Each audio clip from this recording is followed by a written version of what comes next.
Sadhguru, my next question for you is, why can't one husband be with multiple women and one woman or a wife can be with multiple husbands in today's society among consenting adults? And what impact do these people have when they're involved in such relationships? Well, there are many aspects. So historically, you know, there has been a Draupadi who had 5 husbands, all right? This has been a matriarchal society where in many parts of the country, even today in some parts of the country, it's still practiced that 5 brothers are married to 1 woman. These things were done at a certain time when the social situations were such.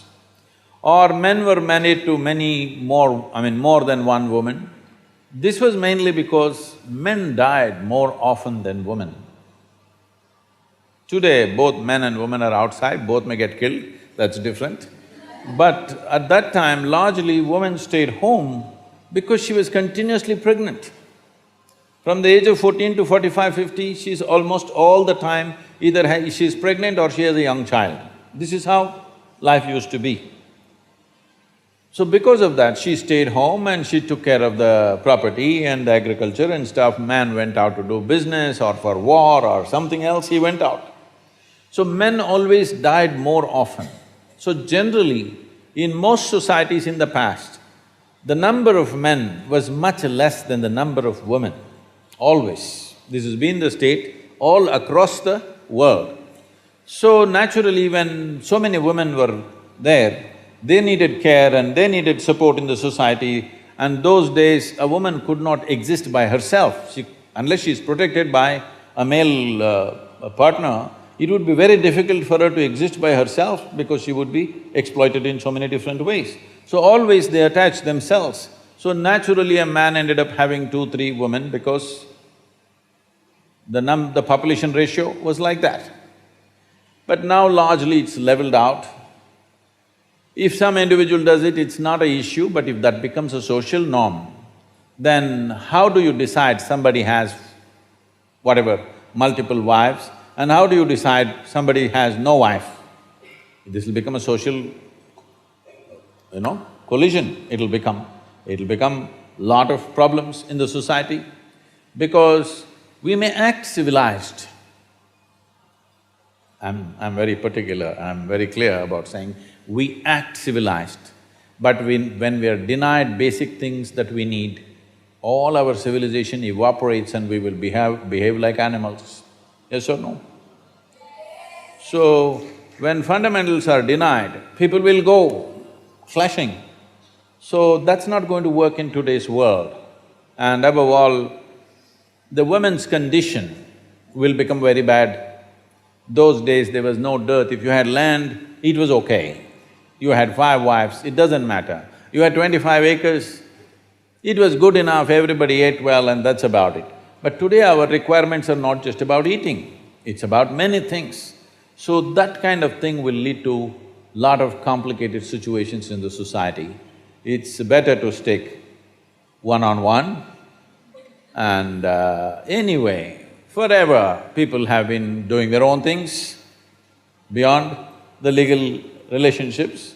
Things have been happening in the societies. That involves a certain risk. Somebody who is willing to take that risk, that's for them. But others will live within the legal format. It's a balanced society. If you're asking this question in a more existential way, well, see, this is a certain framework of not just of bone and muscle and flesh, there is a certain energy framework. Only because of that, it takes certain form.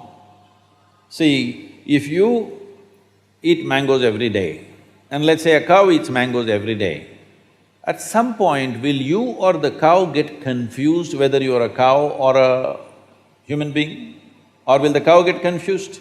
Such a thing never happens because there is a clear-cut inner framework to which flesh and blood is added. But there is a framework, an evolutionary memory framework is there, it never gets broken, isn't it? So in this framework, how strong you keep this framework, how much integrity is there to this energy framework will determine many things about your life. many aspects of your life. Especially if you want to raise this life to another level of function, it's very important you maintain this integrity.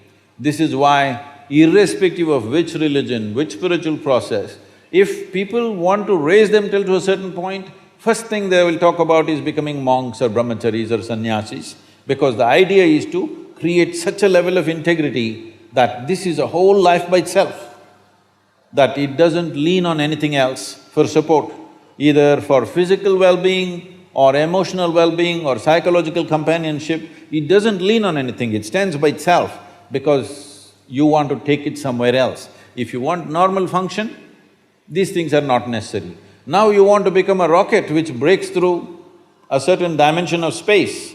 Now you need to be in a different level of force and integrity, otherwise it'll crack up. So you don't want to open your body to anything, and especially opening to multiple partners has its own negativity in that context. How much pain, and you look at Draupadi's life, how much volatility, how much pain, how much suffering she went through in her life, and how much pain and suffering she caused because of her anger and jealousy and whatever else.